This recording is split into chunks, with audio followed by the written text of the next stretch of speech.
Dear students, good morning. ఇవాళ మనము will start new chapter the digestive system.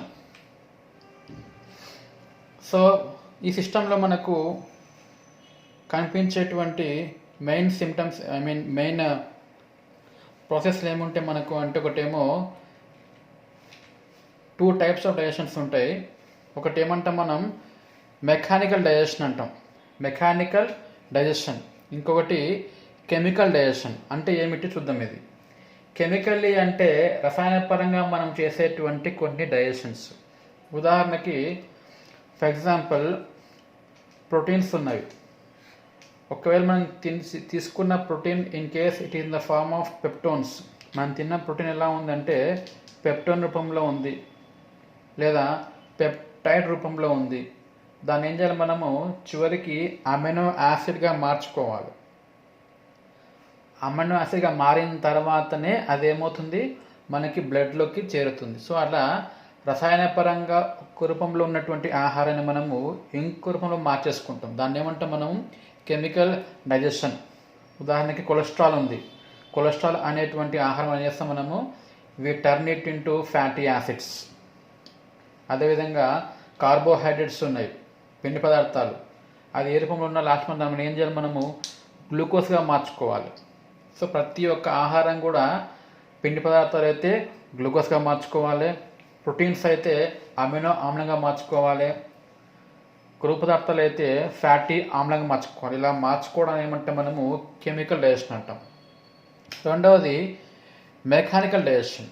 Mechanical digestion అంటే ఏంది, mechanical యాంత్రికంగా అంటే భౌతికంగా దాని రూపాన్ని మార్చేస్తాం. మనం తీసుకున్న ఆహారం మనకి ఎలా ఉండవచ్చు అంటే ఘన పదార్థంగా ఉండవచ్చు. తీసుకున్నప్పుడు చివరికి అది ఏమవుతుంది, మనము నోట్లో తీసుకున్నాక నమిలి దానికి లాలజలం కలపడం వల్ల మెత్తగా ముద్దగా మారిపోతుంది. సో మనము భౌతికంగా దాని రూపం మారిపోయింది, ఘన పదార్థంగా ఉన్నది మెత్త ముద్దగా మారిపోయింది, పెద్ద పదార్థము చిన్న చిన్న ముక్కలుగా మారిపోతుంది. ఇలా మనం వాటిని యాంత్రికంగా మార్చడాన్ని ఏమంటాం మనము మెకానికల్ డైజెషన్. సో మనకి ఇక్కడ 2 రకాలు ఉంటాయి. ఒకటేమో కెమికల్ డైజెషన్, ఇంకొకటి మెకానికల్ డైజెషన్.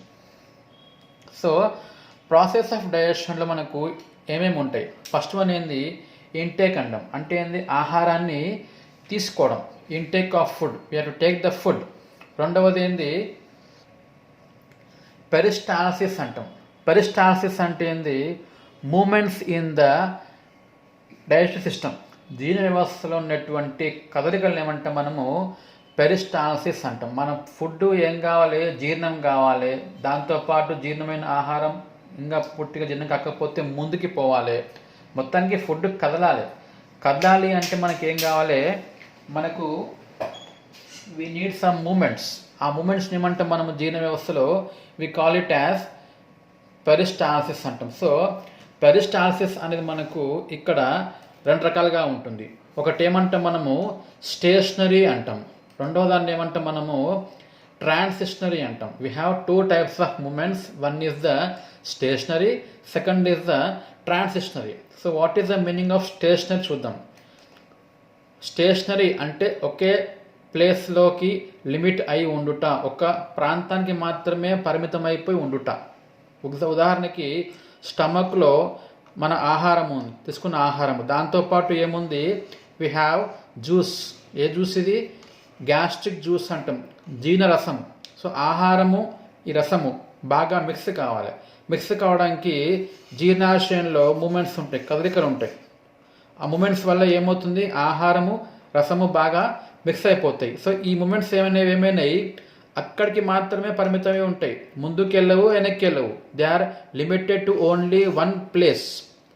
అటువంటి మూమెంట్ని ఏమంటాం మనము స్టేషనరీ మూమెంట్ అంటాం. రెండవది ఏంది, ట్రాన్సిషనరీ మూమెంట్. అంటే ఏంది, ట్రాన్సిషనరీ, ట్రాన్స్పోర్ట్, ముందుకు పోవుట. ఒక మూమెంట్ అనేది ఒక ప్లేస్లోకి లిమిట్ అయి ఉండకుండా ముందుకు సాగిపోతే ఏమంటాం మనము ట్రాన్సిషనరీ మూమెంట్ అంటాం. ఉదాహరణకి ఇది ఈసోఫేగస్ అంటాం, ఆహారనాళంలో ఇక్కడ ఆహారం ముద్ద ఉంది. సో ఈ ఆహారం ముద్ద ఏం కావాలి, దాని వెనుక ఉన్న కండరం అనేది సంకోచం అవుతుంది. అట్ సేమ్ టైం ముందరి ప్రాంతంలో ఉన్న కండరం ఏమైంది, వ్యాకోచమైంది. ఇక్కడ కాంట్రాక్ట్, ఇక్కడ రిలాక్స్ కావడం వల్ల ఆహారం ఏమైంది, కొంచెం కిందికి నెట్టబడుతుంది. నెట్టబడిన తర్వాత మళ్ళీ వెనక ఉన్న కండరం ఏమైంది, సంకోచము, ముందరిది వ్యాకోచం, మళ్ళీ కిందికి పోతుంది. సో ఇక్కడ ఆహారం అనేది ఒక ప్లేస్ నుంచి ఇలా ముందుకు నెట్టబడుతుంది. ఇలా నెట్టడానికి కావాల్సినటువంటి మూమెంట్ ఏదైతుందో దాన్ని ఏమంటే మనము ట్రాన్సిషనరీ మూమెంట్. అంటే మూమెంట్ అనేది ఆ ప్రాంతానికి మాత్రమే పరిమితం అయిపోయి ఉండకుండా ముందుకు వెళ్తుంది ఆ మూమెంట్. సో ఆహారాన్ని ముందుకు పంపడానికి లిమిట్ అయి ఉండకుండా ముందుకు సాగేటువంటి మూమెంట్ని ఏమంటాం మనము ట్రాన్సిషనరీ మూమెంట్. ఒకే ప్లేస్లో ఉంటే ఏమంటాం మనము స్టేషనరీ మూమెంట్ అంటాము. ముందుకు సాగడానికి ఉండేటువంటి మూమెంట్ని ఏమంటాము ట్రాన్సిషనరీ మూమెంట్ అంటాం. నెక్స్ట్ ప్రాసెస్ ఇక్కడ ఏముంటుంది, డైజెషన్. ఆహారం ఏం కావాలి, జీర్ణం కావాలి. What ever food we have taken it has to get digested. Next process ఏంది ఇక్కడ, అబ్జర్ప్షన్ అంటాం. అబ్జర్ప్షన్ అంటే ఏంది, శోషణ, తీసుకోవడం, గ్రహించడం. సో ఆహారం అనేది జీర్ణం అయిన తర్వాత జీర్ణమైన ఆహారాన్ని మనకు కావాల్సిన ముఖ్యమైనవి ఏంటివి అంటే అమైనో ఆమ్లాలు, గ్లూకోజు, ఫ్యాటీ ఆమ్లాలు, విటమిన్స్, ఖనిజాలు, లవణాలు ఎన్నో ఉంటాయి. అవన్నీ మనకు బ్లడ్లోకి చేరాలి అంటే దాన్ని ఏమంటాం మనము అబ్జర్ప్షన్ అంటాం. అది ఎక్కడ అవుతుంది మనకు ముఖ్యంగా అంటే స్మాల్ ఇంటెస్టైన్లో, చిన్న ప్రేగులో రెండవ భాగమైన జజునం, తెలుగులో ఏమంటాం మనము మధ్యాంత్రికము అంటాం. 3 భాగాలు ఉంటాయి మన చిన్న ప్రేగుకి. ఏవేవి అవి, ఫస్ట్ వన్ ఏమో డియోడినం అంటాము, జజునం అంటాము, ఈలియం అంటాం. తెలుగులో అయితే అంత్రమూలము, మధ్యాంత్రికము, శేషాంత్రికము అంటాం. సో ఆ రెండవ భాగమైన జజునం, మధ్యాంత్రికం యొక్క గోడలు ఉంటాయి కదా లోపల, ఆ గోడలకి ఇలా ఫింగర్ లాంటి నిర్మాణాలు ఉంటాయి. ఉన్నాయి కదా ఫింగర్ లాంటి నిర్మాణం. ఇదేమో గోడ, ఇదేమో నిర్మాణాలు ఫింగర్ లాంటి. వాటిని ఏమంటాం మనం విల్లై అంటాం. దాన్ని ఏమనాలే విల్లై. సో ఆ విల్లై అనేవి ఏం చేస్తాయి, ఆహారంలో ఉన్నటువంటి జీర్ణమైనటువంటి పదార్థాలలో మనకు కావాల్సిన వాటిని అంటే తీసుకోవడం అనేది జరుగుతుంది. దీన్ని మనము అబ్జర్ప్షన్ అంటాం. చివర మనకి ఏముంటుంది, ఎక్స్క్రిషన్ అంటే ఏంది, అవసరమైన తీసుకున్నాక అవసరం లేని దాన్ని ఏం చేయాలి, వెలుపలికి బయటికి విసర్జించుట. దాన్ని ఏమంటాం మనము ఎక్స్క్రిషన్. సో ఇవన్నీ అంటే ప్రాసెస్ ఆఫ్ డైజెషన్. ఫస్ట్ది ఏంది, ఇంటేక్, తీసుకోవడం. రెండవది డైజెషన్. మూడవది అబ్జర్ప్షన్. చివరిది excretion. This is the process of digestion. తర్వాత డైజెస్టివ్ ట్రాక్ట్ అంటే జీర్ణకోశ. ఆహారం ప్రయాణం చేసేటువంటి ఆ మొత్తం దారిని ఏమంటాం మనము డైజెస్టివ్ ట్రాక్ట్ అంటాం. సో ఈ ట్రాక్ట్లో మనకు ఏమి ఉంటాయో చూద్దాం. This is the digestive tract. Start అయింది ఎక్కడ అంటే నోటి దగ్గర. దీన్ని ఇంగ్లీష్లో ఏమంటాం మనం ఓరల్ క్యావిటీ అంటాం. We call it as oral cavity. End అయ్యేది ఎక్కడ, ఇది. దీన్ని ఏమంటాం మనం యానస్ అంటాం. Starts at oral cavity, ends at the anus. Starts at mouth and ends at anus. దీంట్లో మనకి ఏముంటాయి, we have oral cavity, we have pharynx, oesophagus, stomach, small intestine, large intestine and anus. ఇవి మొత్తం భాగాలు which we see in the digestive tract. Okay, తర్వాత next ఇదేంది, accessory organs అంటాం. What is the meaning of organ, అవయవము.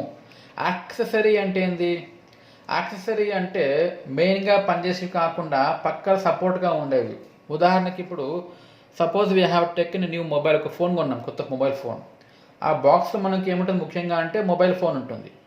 దాంతో పాటుగా వేరే ఇంకేమేమి ఉంటాయి మనకు, దాని ఛార్జర్ ఉంటుంది, కేబుల్ ఉంటుంది, ఇయర్ ఫోన్స్ ఉంటాయి, బ్యాటరీ ఉంటుంది. ఇవన్నీ అంటే యాక్సెసరీస్ అంటాం. అంటే మొబైల్ ఫోన్తో పాటుగా పనిచేసే మిగతా పదార్థాలు, ఇక్కడ పరికరాలు.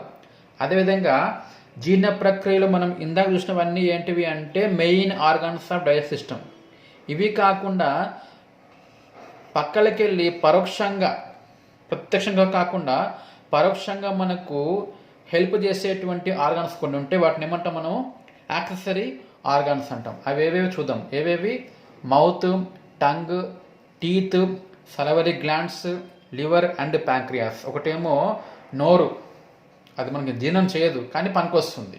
రెండవది ఏంది, టంగ్. నెక్స్ట్ వన్ ఏంది, టీత్. తర్వాత నెక్స్ట్ వన్ సలవరీ గ్లాండ్స్ అంటాం, లాలాజల గ్రంథులు. ఓకే, తర్వాత ఇంకొకటి ఏముంటుంది, ఈవెన్ లివర్. అండ్ చివరగా క్లోమం, ప్యాంక్రియాస్. సో ఇవన్నీ ఏంటివి accessory organs of the digestive tract అన్నమాట. నెక్స్ట్ వన్ ఓరల్ క్యావిటీ, నోటి కుహరము అంటాం. Oral cavity, this is the oral cavity. Okay, నోట్లో ఉన్నటువంటి ఆ కుహరం ఏమంటాం మనము ఓరల్ క్యావిటీ అంటాం. సో యాంటీరియర్లీ ఏముంటుంది, పోస్టర్ ఏమిటో చూద్దాం మనం. మనకు దీంట్లో 3 భాగాలు ఉంటాయి అన్నమాట. అవేవో చూద్దాం.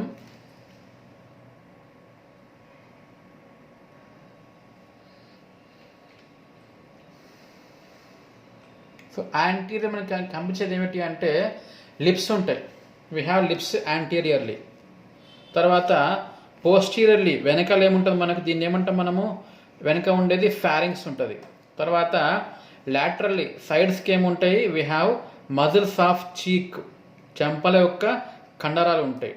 అదేవిధంగా రూఫ్ అంటే పైకప్పు ఏముంటుంది, దీన్ని మనము అంగిలి అంటాం. తెలుగులో అయితే అంగిలి, ఇంగ్లీష్లో ఏమంటాము hard palate and soft palate. ఇక్కడ గట్టిగా ఉంటుంది ఫస్ట్ దంతాల వెనుక, దాన్ని ఏమంటాం మనం హార్డ్ ప్యాలెట్. వెనుక ఉన్న మెత్తని ప్రాంతాన్ని ఏమంటాం సాఫ్ట్ ప్యాలెట్. చివర ఫ్లోర్ అడుగు భాగం ఎలా ఏర్పడుతుంది మనకు, టంగ్ ద్వారా ఏర్పడుతుంది. ఇవన్నీ ఏంటివి బార్డర్స్ అన్నమాట. ముందరనేమో లిప్స్ ఉంటాయి, వెనకాలనేమో ఫారింగ్స్, సైడ్స్కి ఏమో చీక్ మజిల్స్ చెంపల కండరాలు, పైననేమో తాలువు లేదా అంగిలి అంటాం. We have hard palate and soft palate. కింద ఉండేది ఏంది టంగ్. మీకు ఐడియా ఉంది కదా ముందే మీకు, యాంటీరియర్ అంటే ముందర, పోస్టీరియర్ అంటే వెనకాల, లాటరల్లీ, మీడియల్లీ, సుపీరియర్లీ, ఇన్ఫీరియర్లీ. ఓకే, ఇవన్నీ దాని చుట్టూ ఉండే borders. Next one vestibule. Vestibule అంటే ఏంది, నోరు తెచ్చినప్పుడు మనకు దంతాల యొక్క బయటి భాగంలో, పెదవుల లోపల దంతాల బయట ఉన్నటువంటి ఈ మొత్తం ప్రాంతాన్ని ఏమంటాం మనము వెస్టిబ్యూల్ అంటాం. దంతాల లోపలిది మరి వేరే, పెదవి లోపల దంతాల బయట ఉన్నటువంటి ఈ ప్రాంతాన్ని ఏమంటాం మనము we call it as vestibule. తర్వాత ఓరల్ క్యావిటీ ప్రాపర్ అంటే ఏంది, దంతాల లోపల ఉన్నటువంటి భాగం. దంతాల బయట ఉండేదేమో వెస్టిబ్యూల్ అంటాం, దంతాల లోపల ఉన్న దీని అంతా ఏమంటాం మనము we call it as oral cavity proper అంటాం. ఓకే, తర్వాత రూఫ్ ఆఫ్ ఓరల్ క్యావిటీ. ఈ ఓరల్ క్యావిటీ యొక్క రూఫ్ ఎలా ఏర్పడుతుంది అంటే, పైకప్పు ఎలా ఏర్పడుతుంది, ఇది పై దవడ ఎలా ఏర్పడుతుంది, మనకి ఇక్కడ ఏముంది అంగిలి ఉంది. దీన్ని ఇంగ్లీష్లో ఏమంటాం మనము we call it as palate. అవి 2 రకాలు ఉంటాయి. ఒకటేమో ఎగ్జాక్ట్లీ దంతాల వెనుక ఉండేది గట్టిగా ఉంటుంది, దీన్ని ఏమంటాం మనం హార్డ్ ప్యాలెట్ అంటాం. ఇంకా వెనక్కి వెళ్తే సాఫ్ట్గా ఉంటుంది, ఇదేమంటాం సాఫ్ట్ ప్యాలెట్ అంటాం. చివర మనకి ఏమవుతుంది ఇక్కడ ఏ మస్కులర్ ప్రొజెక్షన్ డౌన్వర్డ్స్, ఒక కండరం ఏమైంది కిందికి సాగింది, మెత్తగా ఉండేది, దాన్ని ఏమంటాం మనము ఊలా అంటాం. This is called as Ola. ఇదంతా ఏంది ఓరల్ క్యావిటీ యొక్క పైకప్పు ఏర్పరిచేటువంటి భాగాలు. ఏవేవి, హార్డ్ ప్యాలెట్, సాఫ్ట్ ప్యాలెట్, చివరిగా ఉవ్వులా. ఓకే, తర్వాత ఇక్కడ చూడండి, దిస్ ఈజ్ ద ఊవులా. ఇదేమో సాఫ్ట్ ప్యాలెట్, మెత్తగా ఉండేది, ఇదేంది ఊవులా అంటాం. దాంతోపాటు ఇంకేముంటాయి మనకు 2 నిర్మాణాలు ఉంటాయి, వీటిని ఏమంటాం మనము టాన్సిల్స్ అంటాం.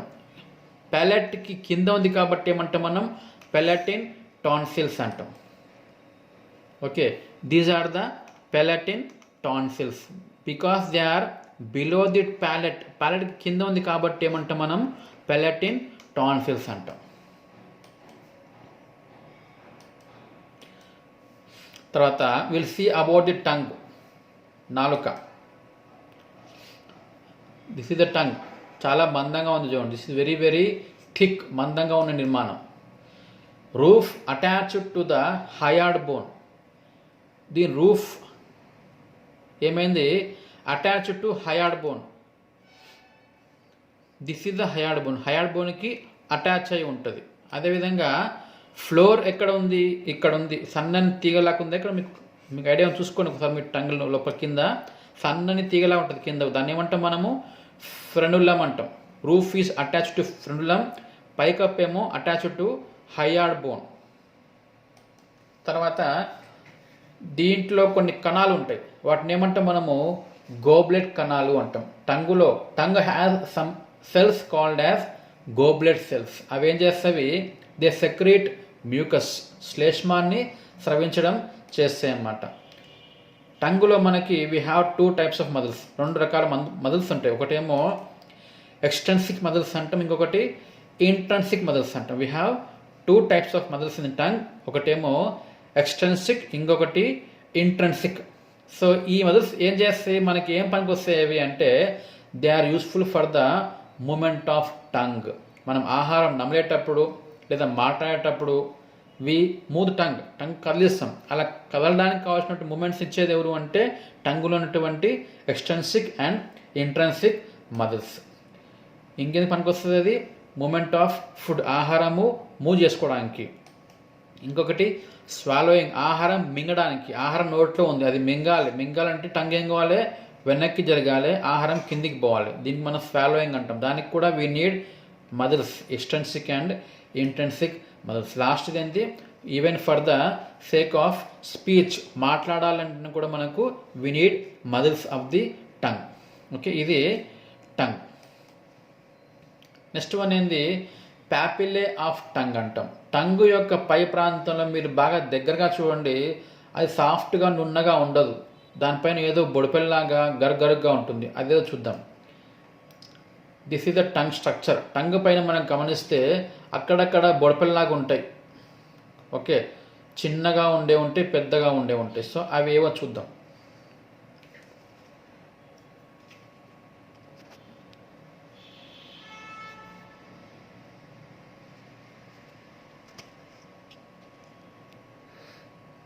ఇక్కడ చూడండి, you can see small structures. Okay, ఈడ ఉన్నాయి, ఇక్కడ ఉన్నాయి. ఇవన్నీ ఏంటివి, we call them as papillae. ఏమంటాం వాటిని మనము, ప్యాపిల్లే అంటాం. ఇక్కడ గమనించండి, ఇక్కడ కూడా మనకి ప్యాపిల్లే ఉన్నాయి, చిన్న రంధ్రాలు లాంటివి, చిన్న బుడపిల్లలాగా ఉన్నాయి. ఓకే, సో అవి రకరకాలుగా ఉంటాయి. అవేవో మనము చూద్దాం. ఒకటేమో ఫంగిఫామ్ ప్యాపిల్లే అంటాం. ముందర ప్రాంతంలో చిన్న బుడపిల్లని ఏమంటాం మనము, ఫంగిఫామ్ ప్యాపిల్లే అంటాం. సైడ్కు ఉండే వాటిని ఏమంటాము, ఫోలేడ్ ప్యాపిల్లే అంటాము. వెనక ఉండే పెద్ద బుడపిల్లని ఏమంటాం మనము, vallate papillae. We have totally 3 types of papillae.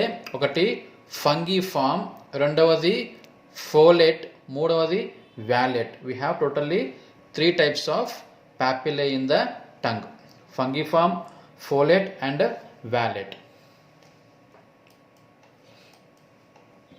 Next we'll see the nerve supply of tongue. Tongue ki నాడీ ప్రసరణ ఎవరిస్తారు. We'll see the nerve supply of the tongue.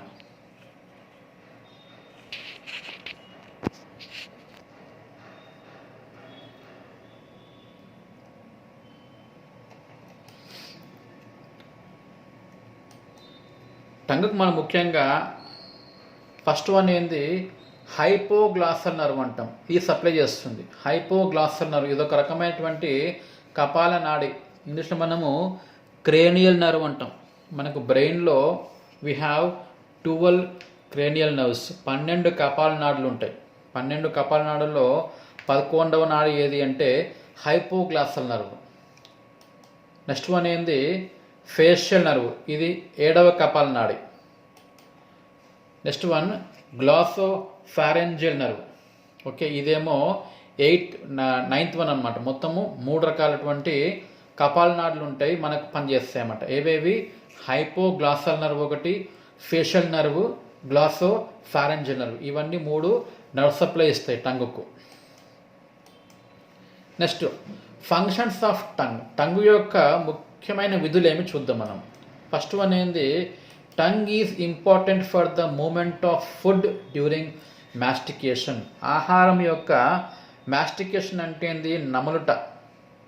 Grinding అంటే కదా నమలడం. సో నమలేటప్పుడు ఆహారం అనేది దంతాల కిందికి రావాలి అంటే దంతాల కిందికి రావడానికి ఏం చేయాలి, మనం ఆహారాన్ని అటు ఇటు కదిలియాలి.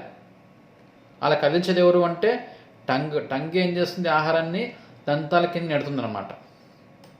నెక్స్ట్ ఫంక్షన్ ఏంది, స్వాలోయింగ్ ఆఫ్ ఫుడ్. ఆహారం నమలిన తర్వాత మెత్తని ముద్దైనాక లోనికి వెళ్ళిపోవాలి కదా, వెనక్కి వెళ్ళాలంటే ఎవరు కావాలి, టంగ్ మూమెంట్ కావాలి. ఇంకొక ఫంక్షన్ ఏంది, speech. Even for the speaking we have to want tongue, speech tongue అన్నమాట.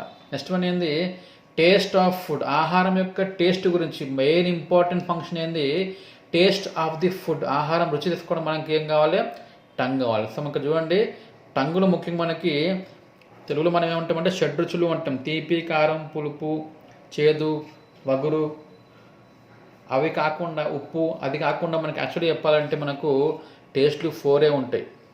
కారము, వగరు అనేవి ఉండవు. We have only 4 tastes. ఏవేవి, ఒకటేమో సవర్ అంటాం, పులుపు. ఇంకోటి సాల్ట్ అంటాం, ఉప్పు. ఇంకొకటి స్వీట్, తీపి. ఇంకొకటి బిటర్, చేదు. We have only 4. తీపి, పులుపు, చేదు, ఉప్పు, 4 ఉంటాయి. అంతేగాని వగరు, కారం అనే టేస్ట్ కాదు అది. Okay, so we have only 4 taste. So నాలుక పైన తీపి వస్తువు ఏదైనా సరే ముందరి ప్రాంతంలో పెడితేనే తెలుస్తుంది మనకు. ఉదాహరణకి ఒక చక్కెర ముక్క అనేది ఇక్కడ కాకుండా మధ్యలో పెట్టండి, ఏం తెలియదు. అదేవిధంగా సాల్ట్ అనేది ఓన్లీ సైడ్స్ తెలుస్తుంది, ముందర తెలియదు. సౌర్ అనేది పక్కల వైపు వెనక తెలుస్తుంది. అదేవిధంగా చేదు అనేది మనకు కేవలం టంగు యొక్క వెనక తెలుస్తుంది. సాధారణంగా మనం ఏం చేస్తామంటే when we take a tablet ఏ రుచిలో ఉంటుంది ముఖ్యంగా అంటే చేదులో ఉంటుంది అనమాట. మనం భయపడేసి మనం ట్యాబ్లెట్ని వెనక పెట్టుకుంటాం మింగేటప్పుడు, కానీ అక్కడే ఏముంది, ఇక్కడ చేదు తెలుస్తుంది. చాలామంది ఏం చేస్తారు, కొంతమంది ఏమో ట్యాబ్లెట్ని ఇక్కడ పెట్టుకొని మింగేస్తారు, వాళ్ళకి ఎటువంటి ప్రాబ్లం ఉండదు. ఎందుకంటే ఇక్కడ ట్యాబ్లెట్ పెడితే ఎటువంటి టేస్టు మనకు ఐడియా రాదన్నమాట.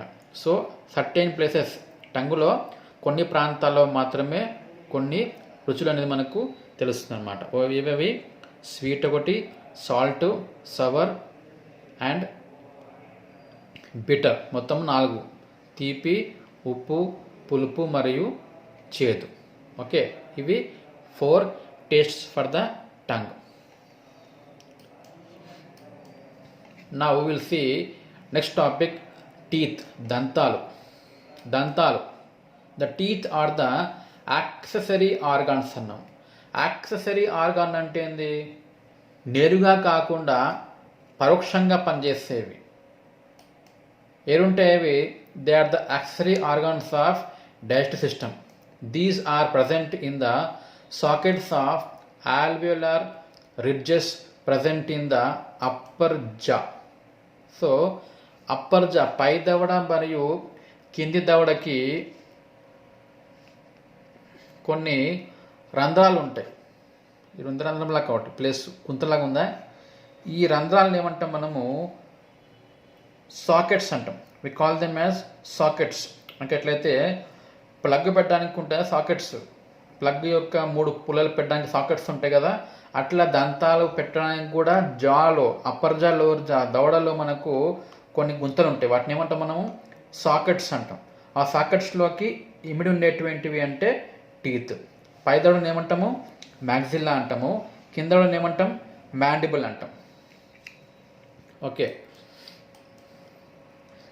స్ట్రక్చర్ ఆఫ్ టీత్, దంతం యొక్క నిర్మాణం చూద్దాం. ఎట్లుంటుంది నిర్మాణం, 3 పార్ట్స్ అనాటమికలీ, మొత్తం 3 భాగాలు ఉంటాయంట. ఏవేవి అంటే ఒకటేమో క్రౌన్ అంటాము, నెక్ అంటాము, రూట్ అంటాం. The part exposed outside the gums, ఇవి చిగుర్లు.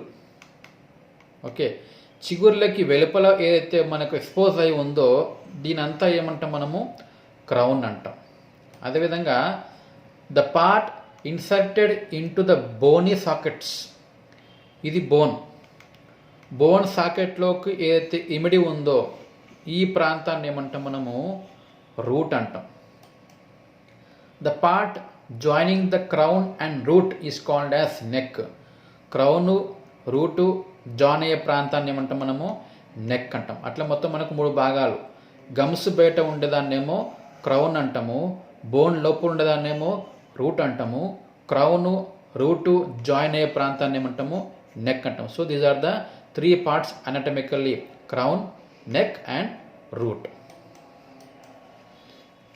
Layers of teeth, దంతాలకు కొన్ని పొరలు ఉంటాయి, అవేవో చూద్దాం. We have mainly 3 layers. What are they? We'll see. First లేయర్ని ఏమంటాం మనము, ఎనామిల్ అంటాం. ENAMEL, enamel. This is the outer layer, enamel. It is present superficially.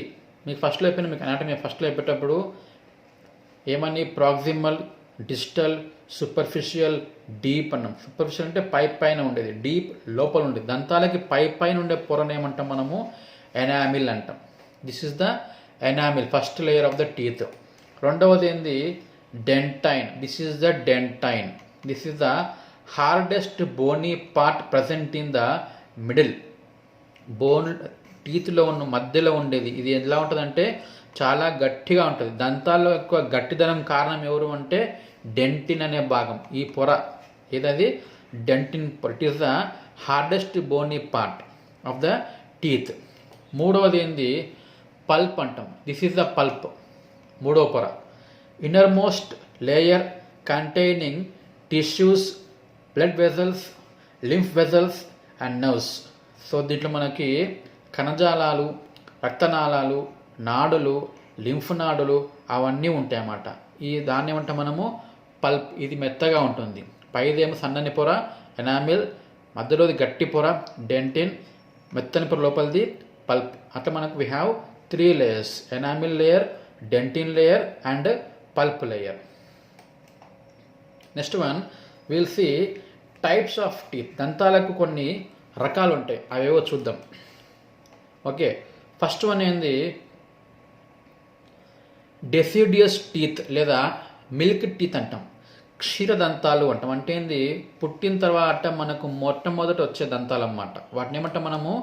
Milk teeth లేదా డెసిడియస్ టీత్ లేదా టెంపరరీ టీత్ అంటాం. టెంపరీగా ఉండేవి, ఎప్పటికి ఉండవు, అవి పోతాయి. అవి we call it as milk, deciduous or temporary teeth.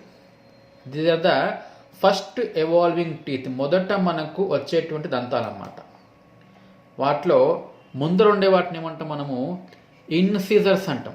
We call them as incisors. Incisor అంటే ఏంది? ఇన్సిషన్ అనే వర్డ్ నుంచి వచ్చిన పదము ఇన్సిజర్స్. ఇన్సిషన్ అంటే కోత, అడ్డంగా కొరకడం. సో ఒక ఆహారాన్ని కరెక్ట్గా ఒక లైన్ ప్రకారం కట్ చేయడానికి ఉపయోగపడే దంతాలు కాబట్టి ఏమంటాం వాటి మనము? ఇన్సిజర్స్ అంటాం. These are the teeth helping for the cutting of food. ఆహారాన్ని కట్ చేయడానికి ఉపయోగపడేది ఏంటి అంటే ఇన్సిజర్స్ టీత్. ఉదాహరణకి దారం ఉంది, కట్ చేయాలనుకుంటున్నాం. మీరు ఏ టీత్ వాడతారు? ఈ టీత్ వాడతారు, ఇన్సిజర్ టీత్. తర్వాత నెక్స్ట్ ఇదేంది? Canine teeth. అంటే పక్కలో ఉంటాయి. These are canine teeth. ఏం చేస్తాయి ఇవి? These are teeth helping in the tearing of food. ఆహారాన్ని చీల్చడానికి. ఆహారాన్ని ముఖ్యంగా మీరు తీసుకునే నాన్ వెజ్ ఫుడ్ ఉంటుంది కదా, బోన్ పీస్లు, లెగ్ పీస్లు, చీల్చాలి అంటే మనకి ఏం కావాలంటే టీత్ మనకు కెనైన్ టీత్ కావాలి. జంతువుల్లో అయితే ఈ టీత్ పెద్దగా ఉంటుంది. సింహాల్లో చూడండి, పుల్ల చూడండి, ఇది పెద్దగా ఉంటుంది. ఎందుకు? ఇది చీల్చడానికి అనమాట. సో ఫర్ టీరింగ్ టీత్ మనకు కావాల్సింది ఏది అంటే కెనైన్ టీత్ అంటాం మనం. నెక్స్ట్ వన్ ఏంది? మోలార్స్ అంటాం. అంటే సైడ్కి ఇవి ఏం చేస్తాయి? అవి this teeth help in the grinding of the food. ఆహారాన్ని గ్రైండ్ చేయడానికి, నమలడానికి ఉపయోగపడతాయి. మొత్తం 3 రకాలు. కట్ చేసడానికి ఉండేవేమో ఇన్సిజర్స్, చీరడానికి ఉండేవి కెనైన్, గ్రైండింగ్ చేయడానికి మెత్తగా నూరడానికి కావాల్సింది ఏంది? Molars. So first teeth milk టీత్లో మనకు 3 రకాలు ఉంటాయి: incisors, canine and molars. Okay, next రకం టీత్ ఏది అంటే పర్మనెంట్ టీత్ అంటాం. శాశ్వతంతాలు, ఎప్పటికి ఉండేవి. మనకి ఇప్పుడు ఉన్నాయి పెద్దవాళ్ళకి. Start emerging at the age of 6 and complete at the age of 24. 6 ఏళ్ళ లోపు ఏమవుతాయి? దాదాపు ఒక్కొక్క పన్ను ఊడిపడం మొదలవుతుంది చిన్నపిల్లలకి. ఊడిపోయి కొత్త పనులు వస్తాయి. అవి ఏవి అంటే పర్మనెంట్ టీత్. అవి 6 సంవత్సరాలు మొదలవుతుంది, 24 years దాకా వస్తూనే ఉంటాయి. ఓకే, ఇప్పటికీ మీకు ఇంకా వస్తూనే ఉంటాయి.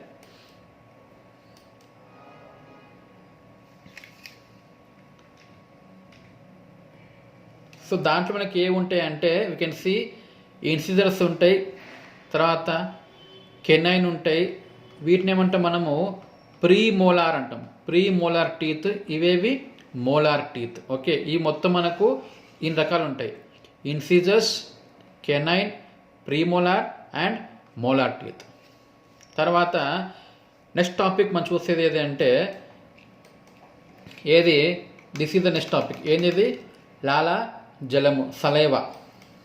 Okay, continuously draining secretion in the mouth, నోటిలో కంటిన్యూగా ఎప్పటికీ స్రవించబడేటువంటి ఆ స్రవాన్ని ఏమంటాం మనము సలైవా అంటాం. ఎందుకు అంటే ఓరల్ క్యావిటీ మాయిస్ట్, నోటి కుహరం అనేది ఎప్పుడు తడిగా ఉండడానికి, తేమతో కూడి ఉండడానికి, ఎప్పుడు మనము తడిగా ఉంచడానికి మనకి ఏం కావాలి, వి నీడ్ సలైవా కావాలి. Secreted in the more quantity when the food enters the oral cavity, ఎప్పుడైతే మనకు ఆహారం అనేది నోట్లోకి ఎంటర్ అవుతుందో, when we put food into the mouth, నోట్లోకి ఆహారం పెట్టినప్పుడు ఏమవుతుంది, ఇది ఎక్కువ మోతాదులో స్రవించబడుతుంది. Secreted in more quantity. Some particles of food get dissolve in saliva, మనం తినే ఆహార పదార్థాల్లో కొన్ని పదార్థాలు ఏమవుతాయంటే దే డిజాల్వ్ ఇన్ సలైవా, అవి సలైవాలో కరిగిపోతాయి. ఉదాహరణకి షుగర్ దీంట్లో కరిగిపోతుంది, సాల్ట్ దీంట్లో కరిగిపోతుంది. సో అట్లా కొన్ని కరిగిపోతేనే మనకి ఏమవుతుంది, ఆ పదార్థం యొక్క రుచి అనేది మనకు తినడానికి వీలవుతుంది. సో ఆ సలైవా అనేది మనకు స్రవించాలి అంటే మనకి ఏం కావాలి, వీ నీడ్ 3 గ్లాండ్స్. ఆహారంలోకి వెళ్ళడానికి లాలాజలం రావాలి అంటే మనకు 3 గ్రంథులు కావాలి. అవేవేవి అంటే ఒకటేమో పెరోటిడ్ గ్లాండ్ అంటాము, రెండవదేమో సబ్ మ్యాండిబులర్ గ్లాండ్ అంటాము, మూడవదేమో sublingual gland. We need 3 glands. 3 గ్రంథులు ఉంటాయి, లాలాజల గ్రంథులు. ఏవేవి, parotid gland, submandibular gland and lastly sublingual gland. మనము వీటి గురించి will see in the next class. Okay.